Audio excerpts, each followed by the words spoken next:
नमस्कार साथियों, आप देखेंगे तो एडीओ की खास जो परीक्षा होने वाली है 15 जून, जिसमें हम 5 सब्जेक्ट खास तौर पे पढ़ते हैं, हिंदी, पंचायती राज, छत्तीसगढ़, आजीविका और ग्रामीण विकास।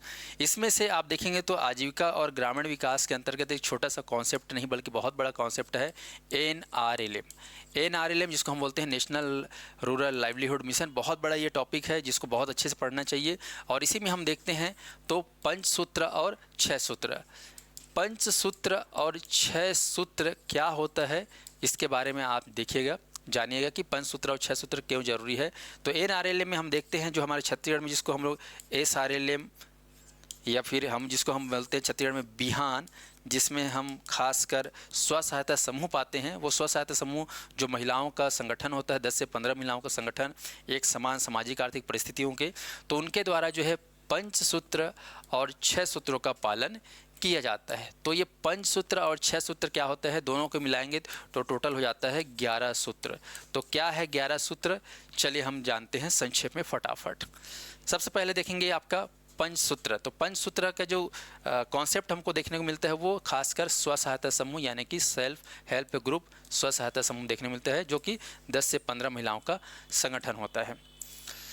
आप देखेंगे ये पंचसूत्र में क्या क्या रहता है। तो पंचसूत्र में 5 फार्मूला रहता है जो समूह की महिलाओं को रेगुलर या नियमित जो है अपनाना पड़ता है। पहला है नियमित साप्ताहिक बैठक। साप्ताहिक बैठक बहुत जरूरी है, नियमित रूप से, ये पहला। दूसरा अगर देखें तो नियमित साप्ताहिक बचत, बचत की बात करेंगे ताकि उनके फंड में पैसा जमा हो, तो बैठक के बाद बचत होगा। पहले बैठेंगे, मिलेंगे, तभी तो बचत कर पाएंगे। फिर तीसरा होगा बचत का, फिर क्या होगा, फंडिंग का लेन देन होगा। लेन देन, आंतरिक लेन देन, आपस में लेन देन करेंगे वो 10 से 15 महिलाएं। और फिर जब लेन देन किए हैं तो चौथा में उसको क्या करना है, वापसी भी करना है नियमित रूप से, उसको बोलेंगे उधार वापसी। और फिर 5वां है आपका पुस्तक संधारण, कि कौन कब लिया है, कितना लिया है, कब वापस किया है, उन सारे चीज़ों का जो है पुस्तक में अपडेशन होगा जो बुक कीपर के द्वारा किया जाएगा। तो इस प्रकार से 5 सूत्र का जो है फार्मूला आपको याद रखना है।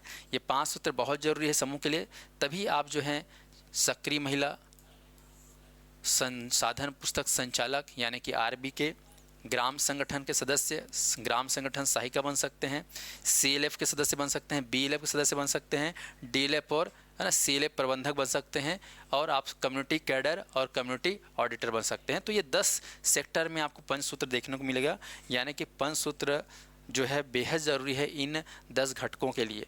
ठीक ऐसे ही आप देखेंगे अगर इस पंचसूत्र का पालन करते हैं तो आप इंटरनल सीआरपी के सदस्य बन सकते हैं, चक्री निधि रिवॉल्विंग फंड का लाभ ले सकते हैं, कम्युनिटी इन्वेस्टमेंट फंड का लाभ ले सकते हैं, बैंक लिंकेज का लाभ ले सकते हैं, ब्याज अनुदान का लाभ मिलेगा, वीआरएफ फंड और सीआरपी एईपी भी इस काम को आप कर सकते हैं। तो पंचसूत्र बेहद जरूरी है। इसके बाद आप देखेंगे 6 सूत्र। तो 6 सूत्र क्या है आपका, तो 6 सूत्र देखेंगे तो 3-3 के जोड़ी में याद रखना है, स्वच्छ समूह, स्वस्थ समूह, सशक्त समूह।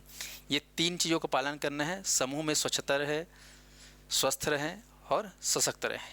साथ ही साथ महिला जो है वो सुशिक्षित रहें, सुपोषित रहें और नशा मुक्त रहे। तो सुशिक्षित, सुपोषित और नशा मुक्त, तो ये 6 फार्मूला आपको याद रखना है। तो इस प्रकार से आपका 6 और 5 11 फार्मूला जो है आपको याद रखना है कि ये कहाँ कहाँ कितना इम्पोर्टेंट है। उम्मीद करता हूँ कि छोटी सी जानकारी ये आपको बहुत ज़्यादा बूस्ट करेगी आपकी तैयारी में। ऐसे ही वीडियो आपको हमारे यूट्यूब में मिलते रहेगा, जिसके लिए आप हमारे चैनल को लाइक सब्सक्राइब जरूर करिएगा। और हम आपको इसके साथ तैयारी भी करा रहे हैं, रेगुलर क्लास भी हमारे यहाँ उपलब्ध है ऑनलाइन ऑफलाइन, जिसके लिए स्पेशल नोट्स वीडियो भी दिया जा रहा है। ये सब हमारे मोबाइल ऐप के माध्यम से कर सकते हैं, जो आपको गूगल प्ले स्टोर से मिल जाएगा। धन्यवाद साथियों, वीडियो कैसे लगा जरूर बताइएगा। धन्यवाद।